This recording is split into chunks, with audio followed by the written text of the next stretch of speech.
अस्सलाम वालेकुम जी, कैसे हैं आप सब? मैं ठीक, शुक्र अल्हम्दुलिल्लाह। दुआ करती हूँ आप भी माशाल्लाह ठीक-ठाक रहें, खुश रहें।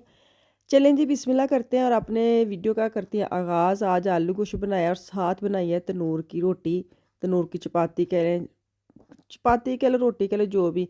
तो अभी मैं लिडल में आई हूँ, साथ मेरे बच्चे आए हुए हैं, तो लिडल से कुछ-कुछ मैंने चीज़ें लेनी थी। मैंने तो ख़ैर फल सब्ज़ियाँ ख़त्म हुई थी, लेकिन बाकी जो ना माशाल्लाह बच्चा पार्टी उन्हों दी अपनी पसंदा ने, तो कुछ नाश्ते के लिए जो सुबह लेके जाते हैं स्कूल में, दौड़ा वेखो इन्हां दियां बस।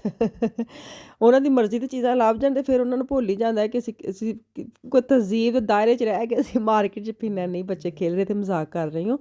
तो खैर उनकी अपनी वो नाश्ते की मेन चीज़ें लेने आई थी ताकि वो ना अपनी पसंद की चीज़ें उठा लें। सुबह जब बच्चे जाते हैं ना, मिशाल इनको बना के देती है ब्रेकफास्ट, मैं तो देती नहीं, तो मिशाल साथ आई है अपने हिसाब किताब से चीज़ें देखने। मैं वही कह रही, मैं जब से लुकमान से लेके छोटे बच्चों तक मैं ही इनको नाश्ता बना के देती थी। मेरी वही सिंपल वाली होती थी, एक दो चीज़ें, लेकिन अब वो बाजी बना के देती है तो उनको बाजी के हाथ का नाश्ता चाहिए। सुबह सुबह टिफ़न फुल साइज़ दा भरिया होया। तो यहाँ से वो फल लेगी मिशाल, साथ चॉकलेट डाल देती है इनको अंदर, साथ कभी अखरोट, कभी वो बादाम होते हैं वो डाल देती है, कभी वो पापरिका काट के डाल देती है, छोटे जो टमाटर बेबी टमाटर होते हैं वो डाल देती है। ऐसे मिक्स करके ना उनका काफ़ी छोटी छोटी चीज़ें डाल के ना उनका काफ़ी अच्छा लंच बॉक्स बना देते हैं, जो उनको बड़ा ही पसंद है। मेरा तो अब उनको पसंद ही नहीं आता, मैं तो वही चीज़ें देती हूँ, लेकिन नहीं, बाजी वाला जो टिफ़िन होता है वो उनको बड़ा अच्छा लग रहा है। तो खैर लुकमान जहाँ पे काउंटर पे वो अपनी चीज़ें रख रहा है, यही सारा कर रहा है। शुक्र अल्लाह का बच्चे साथ हो ना, ਤੁਹਾਨੂੰ ਕੋਈ ਮਿਹਨਤ नहीं करनी पैंदी, सच्ची पुच्छो तो बच्चे जाने तो बच्चों का काम जाने, क्योंकि सारी चीज़ां तो उन्होंने, मेरे तो वही आलू प्याज सब्ज़ी फल एक दो बस, बाकी सारी चीज़ें इनकी हैं। तो यहाँ से काउंटर पे देंगे पैसे। पैसे मेरे पास थे, लेकिन वो उसने खुद से दे दिए अपने बैंक से। मैंने कहा चलो, कि कहते हैं नौकर की तो नखरा की। बाद में बेशक घर जाके मेरे से ले लेकिन उसने नहीं लिए ना। मैंने कहा चलो मेहरबानी जी। तो मुझे कोई पूछ रहा था कि आपके बेटा क्या काम करता है। मेरा बेटा काम जो है ना वो वीकेंड पे करता है, नॉर्मली वो पढ़ता है अभी ना, तो पढ़ाई के साथ साथ जब उसको उसका सेमेस्टर ख़त्म होता है तब वो काम करता है, और उसके अलावा वो वीकेंड पे अपने बाबा की टैक्सी चलाता है जुम्मा हफ्ता। और वो जो जोड़ तोड़ के ऐसी चीज़ें लेके आता है बच्चों के लिए या मेरे लिए या इनके लिए कुछ ना कुछ देता रहता है। तो वो ऐसे ही, क्योंकि ये थोड़ा सा बड़ा टाइम के हिसाब से, क्या कहते हैं, बड़े पैसे का हिसाब किताब ला के ना बच्चा चलाने वाला भी, वो फजूल खर्च नहीं है।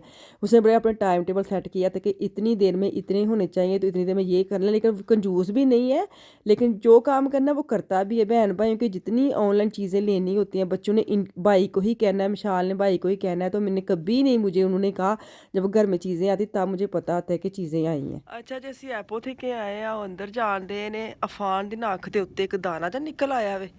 ਤੇ ਉਹਦੀ ਅੱਖ ਦੀ ਟਿਊਬ ਲੈਣ ਚੱਲੇ ਆ ਅੰਦਰ, ਤੇ ਉਹਨਾਂ ਨੂੰ ਫੋਨ ਕੀਤਾ ਸੀ, ਉਹ ਕਹਿੰਦੇ ਨੇ ਕਿ ਆ ਕੇ ਲੈ ਜਾਓ ਨਾ, ਅਸੀਂ ਬਗੈਰ ਪਰਚੀ ਤੋਂ ਦੇ ਦਿੰਦੇ ਹਾਂ। ਅੱਛਾ, ਮੈਂ ਤੁਹਾਨੂੰ ਇੱਕ ਗੱਲ ਦੱਸਾਂ, ਜਿਹੜੇ ਜਰਮਨੀ 'ਚ ਰਹਿੰਦੇ ਉਹਨਾਂ ਨੂੰ ਤਾਂ ਪਤਾ ਹੈ, ਜਿਹੜੇ ਜਰਮਨੀ 'ਚ ਨਹੀਂ ਰਹਿੰਦੇ ਉਹਨਾਂ ਨੂੰ ਦੱਸਣ ਲੱਗੀ ਹਾਂ ਕਿ ਵੀਕਐਂਡ ਦੇ ਉੱਤੇ ਨਾ ਇੱਥੇ ਇਹ ਵਿੱਚ ਕਿ ਵੱਡੇ ਸ਼ਹਿਰਾਂ 'ਚ 2 ਜਾਂ 3 ਜਿਹੜੇ ਮੈਡੀਕਲ ਸਟੋਰ ਨੇ ਨਾ, ਉਹ 24 ਘੰਟੇ ਮਤਲਬ ਖੁੱਲ੍ਹੇ ਰਹਿੰਦੇ ਰਾਤ ਦਿਨ ਨਾ।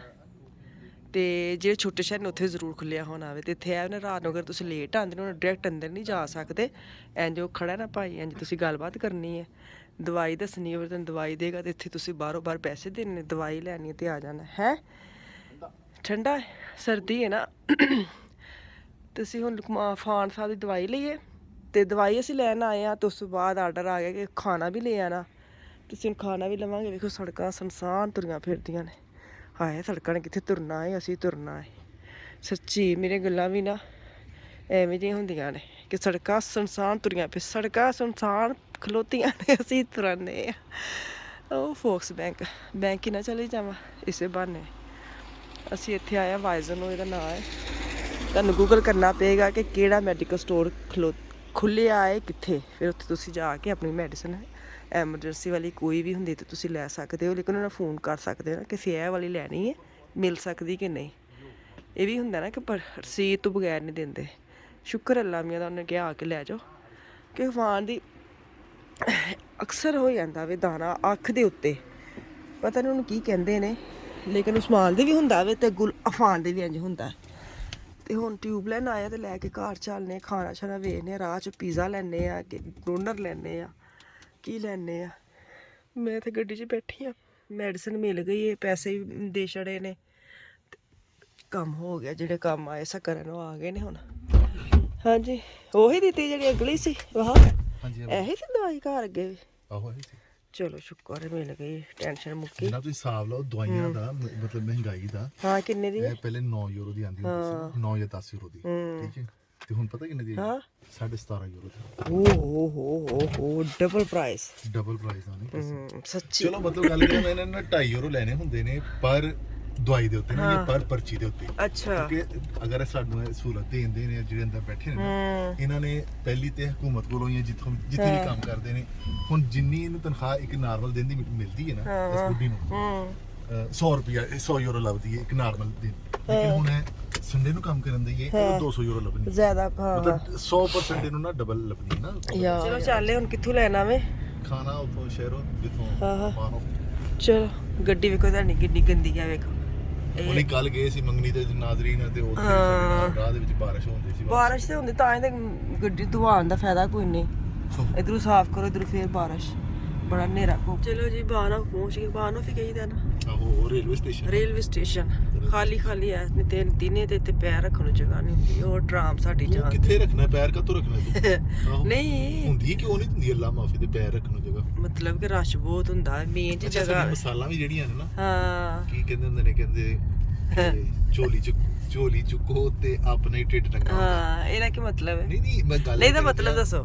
ਇਹ ਗੱਲ ਦਾ ਮਕਸਦ ਹੈ ਵੀ ਅੱਛਾ ਮੈਂ ਚਲੋ ਝੋਲੀ ਚੁੱਕਿਆ ਹੋਰ ਕਿਸੇ ਦਾ ਢਿੱਡ ਨੰਗਾ ਹੋਵੇ, ਆਪਣਾ ਹੀ ਨੰਗਾ ਹੋਵੇ। ਨਹੀਂ ਇਹਦਾ ਮਤਲਬ ਹੈ ਵੇ ਕਿ ਆਪਣੀ ਪਰਸਨਲ ਗੱਲ ਅਗਰ ਤੁਸੀਂ ਕਰਦੇ ਹੋ ਕਿਸੇ ਨਾਲ ਸ਼ੇਅਰ ਤੇ ਉਹਦਾ ਇਹੀ ਮਤਲਬ ਹੈ। ਆਹੋ ਤੇ ਮੈਨੂੰ ਜਨਾਬ ਮੈਨੂੰ ਪਤਾ ਹੈ ਨਾ, ਲੇਕਿਨ ਵੈਸੇ ਗੱਲ ਕਰਨ ਦੀ ਝੋਲੀ ਚੁੱਕੋ ਤੇ ਆਪਣਾ ਢਿੱਡ ਨੰਗਾ ਹੋਵੇ। ਆਪਣਾ ਘਰ ਲੱਭਦਾ ਚੋਰੀ ਚੁੱਕੋ ਤੇ ਆਪਣਾ ਘਰ ਲੱਭਦਾ। ਇਹ ਨਵੀਂ ਯਾਦ ਹੋਈ ਹੈ। ਨਾਰਮਲ ਮਿਸਾਲ ਹੋਣੀ ਚਾਹੀਦੀ ਸੀ ਕਿ ਝੋਲੀ ਚੁੱਕੋ ਤੇ ਆਂਗਨ ਟੇੜਾ। ਨਾਰੋ ਝੋਲੀ ਚੁੱਕੋ ਤੇ ਝੋਲੀ ਨੂੰ ਥੱਲੇ ਕਰ ਲੈ। ਫਿਰ ਉੱਥੋਂ ਹੀ ਖਾਣਾ ਲੈ ਲਿਆ। ਸਾਡੀ ਫੇਵਰਟ ਜਗ੍ਹਾ ਵੇ ਡੋਨ ਸਟਾਕ ਇਹਦਾ ਨਾਮ। ਮੈਂ ਆ ਗਈ ਆ ਇੱਥੇ ਰੋਸ਼ਨੀ 'ਚ ਜਾ ਕੇ ਤੁਹਾਨੂੰ ਖਾਣਾ ਵਹਾਵਾਂ ਤੇ ਇਹ ਦਵਾਈ। मियाँ साहब गाड़ी पार करने चलेंगे, फ़ोन कर दे बच्चों को कि दरवाज़ा खोल दे, हम आ रहे हैं। तो बच्चे ने मैनू लगता वो खलोती आफिया। अस्सलाम वालेकुम। अस्सलाम वालेकुम। क्यों डर आ रहा था? चल दरवाज़ा बंद करो। अफान का है, विशाल लाइट चलाओ।